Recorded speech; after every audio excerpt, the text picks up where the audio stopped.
Hi friends, welcome to my channel. आज की कहानी है मिस्टर एंड मिसेस शर्मा।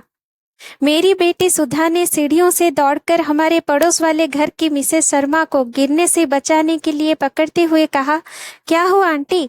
लगता है आपकी तबीयत ठीक नहीं है। मिसेस शर्मा अस्वस्थ सी लग रही थी और शायद सिर चकराने के कारण वे असंतुलित होकर गिरने ही वाली थी। मिसेस शर्मा कुछ बोलती इससे पहले ही बेटी ने कहा, आंटी आपको तो तेज बुखार है। शर्मा अंकल कहाँ हैं? चलिए हम आपको अस्पताल ले जाकर डॉक्टर को दिखाते हैं। मिसेस शर्मा कुछ न बोल सकी।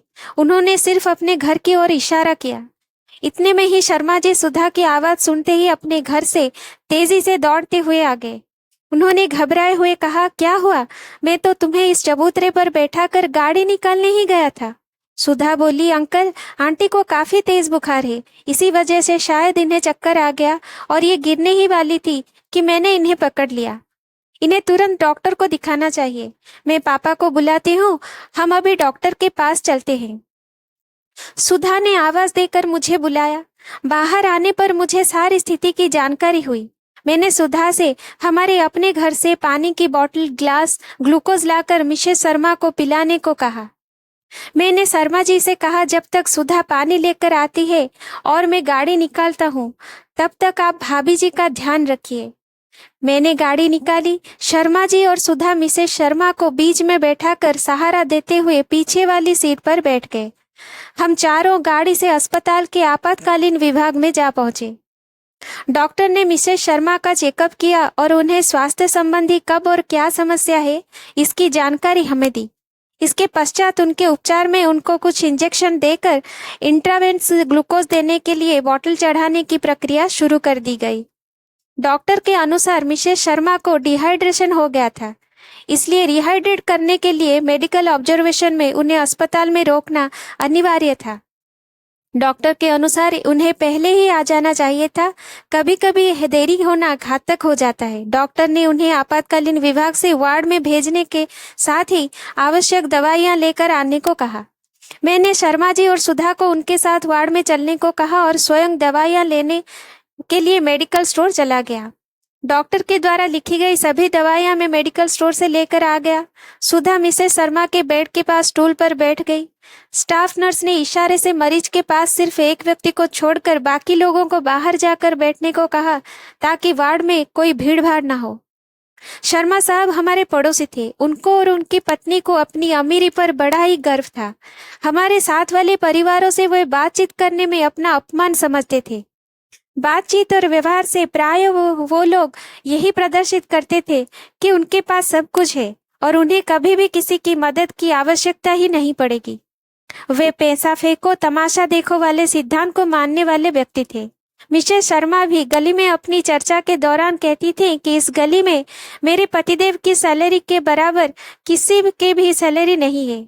गांव में भी हमारे पास जितनी प्रॉपर्टी है उतनी प्रॉपर्टी हमारी इस गली में तो क्या, पूरे मोहल्ले में भी किसी के पास नहीं होगी।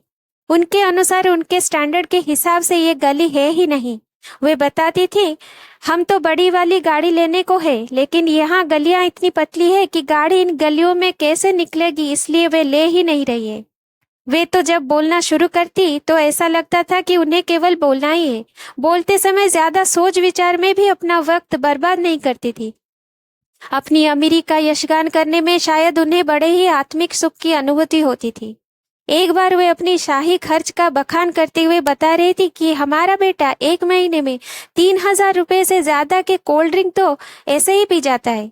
तब सुधा ने उनसे कहा था, आंटी 10 रुपया प्रति बोतल के हिसाब से 3,000 की 300 बोतलें हुई। एक महीने में 30 दिन होते हैं, इस हिसाब से एक दिन में 10 बोतलें उसके हिस्से में आती है। अब आपका बेटा एक दिन में ये 10 बोतलें कैसे पीता है? 24 घंटे में कितने घंटे सोता है, कितने घंटे जागता है? 10 बोतल रोज खत्म करने के लिए उसने अपना क्या रूटीन तय किया हुआ है? अगर वो इतना कोल्ड ड्रिंक पी लेता है तो ये उसके स्वास्थ्य के लिए भी बहुत ही नुकसानदायक है। स्वामी रामदेव जी तो कहते हैं कि ठंडा मतलब टॉयलेट क्लीनर। मिसेस शर्मा झूठ पकड़े जाने पर भी हारना तो सीखा ही नहीं था।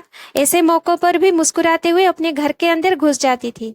वैसे तो वे आसपास के लोगों से बात तक करना भी अपनी प्रतिष्ठा के खिलाफ समझती थी। सामान्यतः किसी से बात भी तभी करती जब उन्हें अपनी शेख ही बखाननी होती थी। आसपास के लोग उनके इस आदत से भली भांति परिचित थे। तभी तो जब वो अपनी हाँक रही होती थी तब उनकी बात को कोई गंभीरता से नहीं सुनता था। मिस्टर शर्मा उनसे भी 4 कदम बढ़कर थे। वे शायद ही कभी किसी से बात तक करते थे। किसी के सुख दुख से उन्हें कुछ लेना देना था ही नहीं। अपने घर से बाहर निकलते समय या बाहर से आते हुए घर में प्रवेश करते समय वो किसी की तरफ आंख उठाकर भी नहीं देखना तक पसंद नहीं करते थे। किसी से मेल जोल का तो कोई सवाल ही नहीं था। शर्मा दंपति का शायद यही विचार था कि उनके पास बहुत सारा पैसा है। आज के समय पैसे की मदद से कुछ भी किया जा सकता है। अगर आपके पास पैसा है उससे आप दुनिया की कोई भी सेवा प्राप्त कर सकते हैं। सीधा सा सिद्धांत है कि पैसा फेंको तमाशा देखो। शायद इसलिए वे किसी से कोई संबंध नहीं रखना चाहते थे। उनका ऐसा मानना था कि लोग अमीरों से संबंध अपने लाभ के लिए ही बनाते हैं। हर किसी को अपने संबंध अपने समान स्तर वाले लोगों से ही बनाने चाहिए। उनके पास पैसा चाहे जितना हो, लेकिन वे रिक्शे वाले से, सब्जी वाले से, फल वाले से या अन्य जिस किसी की सेवा लेते उनसे 2-4 रुपए के लिए भी लंबी बहस करने पर उतर आते थे। और इस बहस में वो अपनी अमीरी को बढ़ा चढ़ाकर वर्णन करने पूरे मोहल्ले को जानकारी करवा देते थे। बहस करते करते वे गाली गलौज और झगड़े पर भी उतर आते थे और इस क्रम में एक नहीं बल्कि अनेक बार उनकी पिटाई भी हो चुकी थी। मोहल्ले का कोई भी आदमी उनके झगड़े के बीच कोई समझौते की बात या उनका पक्ष लेने की जहमत नहीं उठाता था, क्योंकि उनके व्यवहार से सभी लोग भली भांति परिचित हो चुके थे। अपने बच्चों के साथ भी उनके संबंध कुछ खास मधुर नहीं थे। बेटी शादी के बाद दूसरे शहर अपने ससुराल चली गई और उनका इकलौता बेटा शहर में कहीं दूर किराए पर रहता था। बच्चे केवल त्योहार आदि पर ही आ जाते थे। शायद उन्हें अकेले रहने में ही ज्यादा शांति और संतुष्टि का अनुभव होता था। पहले जब बच्चे साथ रहते थे तो बच्चों को डांटने फटकारने की उनकी आवाज अक्सर सुनाई देती रहती थी। बच्चों के जाने के बाद उनके घर पर काम करने के लिए जो बाई आती थी उसके काम में भी कमी निकालना उनकी आदत थी। अक्सर वे उसे डांटने के बहाने ही तो अपनी अमीरी का यशगान करके संतुष्टि का अनुभव करते थे। इमरजेंसी के बाहर मेरे साथ बैठे हुए शर्मा साहब आज बेहद गंभीर और गमगीन लग रहे थे। शायद उनको आत्मग्लानि का अनुभव हो रहा था। उनके चेहरे की भावना से स्पष्ट था कि वे बेहद परेशान हैं। उनके कंधे पर मैंने ज्यों ही हाथ रखा तो वो फफक कर रो पड़े। मैंने उन्हें धैर्य बंधाते हुए कहा, शर्मा साहब आप बिल्कुल भी चिंता ना करें, हम सब तन मन धन सहित आपके साथ खड़े हैं। आपको किसी भी प्रकार की चिंता करने की कोई आवश्यकता नहीं है। भाभी जी जल्द ही ठीक हो जाएंगी। जैसा कि डॉक्टर ने कह रहे थे कि हम लोग उन्हें सही वक्त पर ले आए, देर हो जाना घातक हो जाता। इतना सुनते ही वे फूट फूट कर रोते हुए कहने लगे, हम दोनों का व्यवहार आप सब लोगों के साथ मधुर नहीं रहा, लेकिन फिर भी आपने हमारी उन गलतियों की तरफ ध्यान न देकर हमारी मदद की। इस समय आप लोग देवताओं की तरह हमारे रूखे व्यवहार को ध्यान में ना देते हुए हमारी सहायता के लिए आ गए। हम आपके आजीवन शुक्रगुजार रहेंगे। मैंने सांत्वना देते हुए उनसे कहा, आप बेकार ही अपराध बोध लिए बैठे हुए हैं। हम लोग तो ऐसा कभी नहीं सोचते। आजकल सभी का समय बहुत ही कीमती है। हर आदमी अपने काम में व्यस्त है। आखिर हम एक दूसरे के पड़ोसी हैं। हमारा आपका सबसे निकट का संबंध है। हमारे पड़ोसी एक दूसरे के सुख दुख में जितनी जल्दी भागीदारी निभा सकते हैं, इतनी जल्दी कोई दूसरा नहीं निभा सकता। हमारा या आपका कोई निकट संबंधी जब जानेगा तभी तो आ पाएगा ना, और जानने के बाद भी उसे हमारे पास कितना समय लगेगा ये भी परिस्थितियों पर ही निर्भर करता है। आज हमारी समझ में आ चुका है कि आदमी ही आदमी का काम आता है। अगर इस समय आप लोगों ने मदद ना की होती तो मैं अकेले इसे कैसे लाता, और अगर देर हो जाती तो न जाने क्या हो जाता। इंसान की जान अमूल्य होती है, इसकी पैसे से तुलना नहीं की जा सकती है।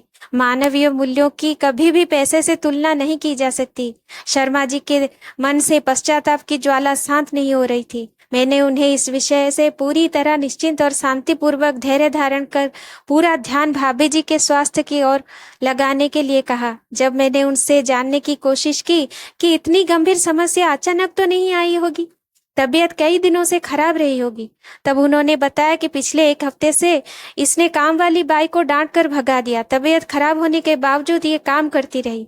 मेरे पास भी इसे डॉक्टर को दिखाने का समय नहीं था। आजकल बेटे से बातचीत बंद है, इसलिए उससे भी खबर नहीं की गई। पिछले 3-4 दिन से लूज मोशन आ रहा था। कल सुबह से हल्का हल्का और बाद में तेज बुखार हो गया। शाम को भी तबीयत खराब लग रही थी, पर बहुत ज्यादा नहीं। रात में करीब 2 बजे तबीयत कुछ ज्यादा खराब होने लगी थी, लेकिन इतनी रात में ले जाना संभव नहीं लगता था। सवेरे तक जो हाल हुआ उसके हिसाब से इसे मैं अकेले कैसे लाता। सुधा ने जिस समय इसे पकड़ा उस समय की हालत देखकर तो मेरे हाथ पांव ही फूल गए थे। आज मैं ये जान चुका हूँ कि सच्ची दौलत आपसी सहयोग संबंध है, बाकी ये धन संपत्ति सब उसके बेईमान ऐसा लगता है। मैंने उन्हें अपराध बोध से पूर्णतः मुक्त कराने के लिए कहा, आप इन सब चीजों को प्लीज भूल जाइए, क्योंकि वो क्षण जो दुख थे उन्हें भूल जाना ही अच्छा होता है।